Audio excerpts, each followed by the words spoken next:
รวมกันตอบคำถามการจะให้สัมภาษณ์โค้ชได้นั้นแต่จะให้หนังเศร้าเขาได้จับเอาอันนั้นเริ่มจากงานเศร้าเหงาไม่เล็กสิตอนหนึ่งเลย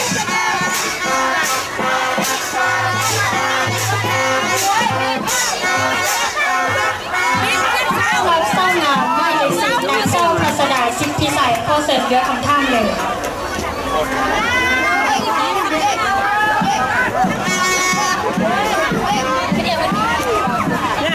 และสำหรับคำถามที่เศร้างามไม่เลยสิมีอยู่ว่า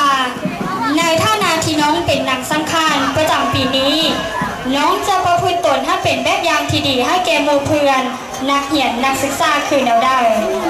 โดยเจสำหรับสำคัญในขณะที่น้องเป็นนักศึกษาประจำปีนี้น้องจะเป็นแบบอย่างที่ดีให้แก่หมู่เพื่อนและสังคม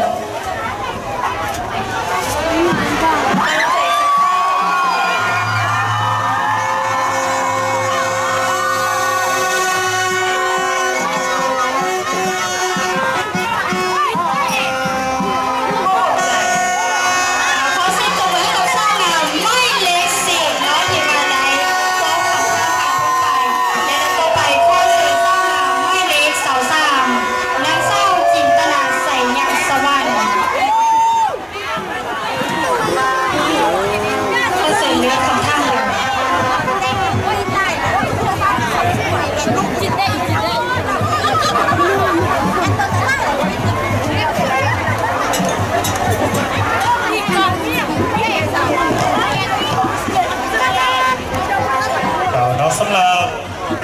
นางเศร้างามไม่เล็กสาวซ้ำได้คำถามมีอยู่ว่า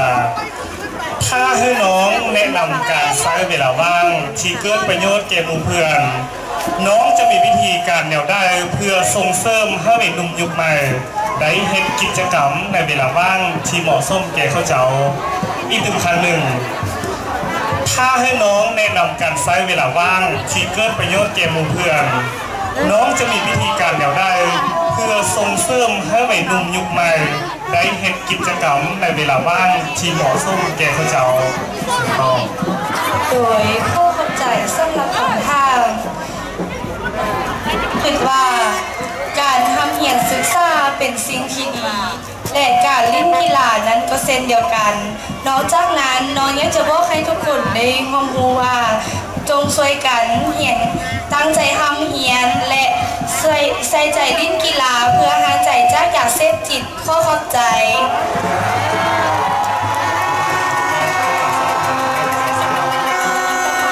เลยนะสำหรับเศร้างามไม่เลยเจดนางเศร้าลีนาบุญสวัสดิ์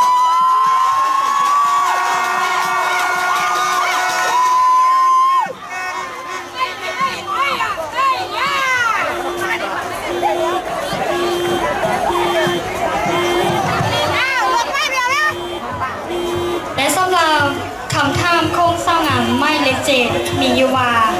ในท่านาที่น้องเป็นเศร้าลาวก็คือเศร้าล่วงพระบางเมืองมรดกโลกถ้าน้องเอาเอกลักษณ์อย่างหนึ่งทางด้านวัฒนธรรมที่ทรงแทรกให้เห็นถึงความเป็นลาวเพื่อเอกอาให้ต่างชาติได้รับรู้น้องจะเอาสิ่งใดและย้อนยังอีกเธอหนึ่งในท่านาที่น้องเป็นเศร้าลาวก็คือเศร้าล่วงพระบางเมืองมรดกโลกถ้าน้องเอาเอกลักษณ์อย่างหนึ่งทางด้านวัฒนธรรมที่ทรงแสดงให้เห็นถึงความเป็นลาวเพื่อเอกอาร์ให้ต่างชาติได้รับรู้น้องจะเอาสิ่งใดและย้อนยังเสริมต่อโดยพบใจสำหรับคำถามน้องจะตัวเองเป็นไม่ดีแล้วจะเอกอาร์เอาวัฒนธรรมเกาสิ้นเกานึ่งสิ้นเกาพ่มและเบียงแผลโดยเป็นอิทธิพลประเพณีพวกเรามาเตะสมัยบุญอาจ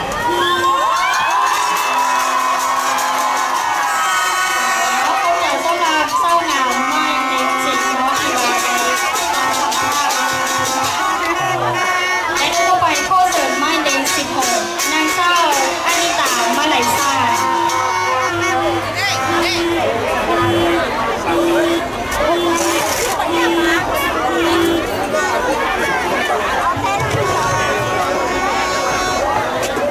โ 16เราคำท่ามีอยู่ว่าถ้ามีนักท่องเที่ยวมาท่ามสถานที่ท่องเที่ยวที่สำคัญกับน้องสถานที่ทำอิฐที่น้องจะแนะนำในสถานที่แห่งใดย้อนยังจึงแนะนำสถานที่แห่งนี้และยังมีบทได้อีกถึงครั้งหนึ่งถ้ามีนักท่องเที่ยวมาท่ามสถานที่ท่องเที่ยวที่สำคัญของร่วมพระบางกับน้องสถานที่ทำอิฐที่น้องจะแนะนำให้กับแขกในสถานที่แห่งใดย้อนยังจึงแนะนำสถานที่แห่งนี้และยังมีบทได้อีกโดยข้อน้องข้อตอบ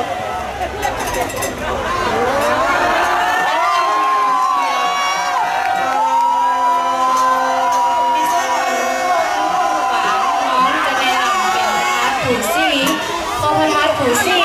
แม่นจุดใจกลางของเมืองได้เป็นพระธาตุที่เก่าแก่ซึ่งเมื่อเฮาได้ขึ้นไปแล้วก็จะเห็นตัวเมืองที่สดงามของเมืองหลวงพระบางเมืองมรดกของเฮาและก็มีสถานที่อีกหลายแห่งเช่นวัดเสียงทองน้ำตกใต้กงสีพิพิธภัณฑ์ถ้ำติงและตลาดมืดข้อขอบใจและต่อไปแล้วก็เสริมหมายเลข13นางเศร้าเทพมณีสุดสว่าง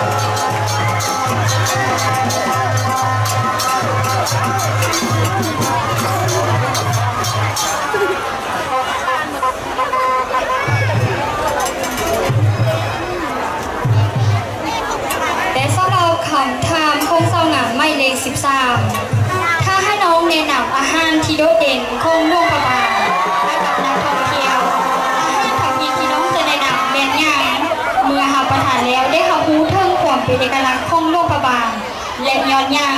จึงแนะนำอาหารประเภทนี้และยังมีอาหารประเภทอย่างอีกตื่นอีกเท่านึงถ้าให้น้องแนะนำอาหารที่โดดเด่นของร่วมพระบางให้กับนักท่องเที่ยว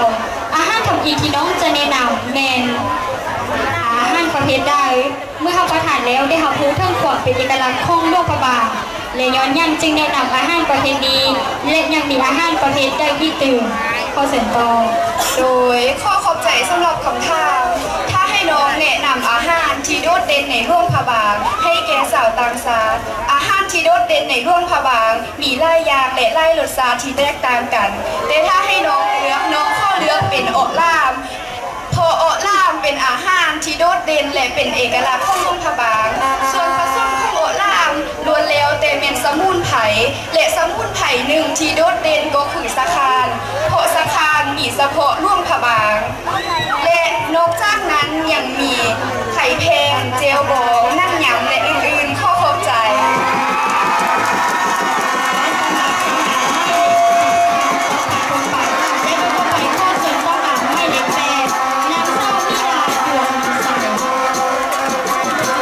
ข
เชิญ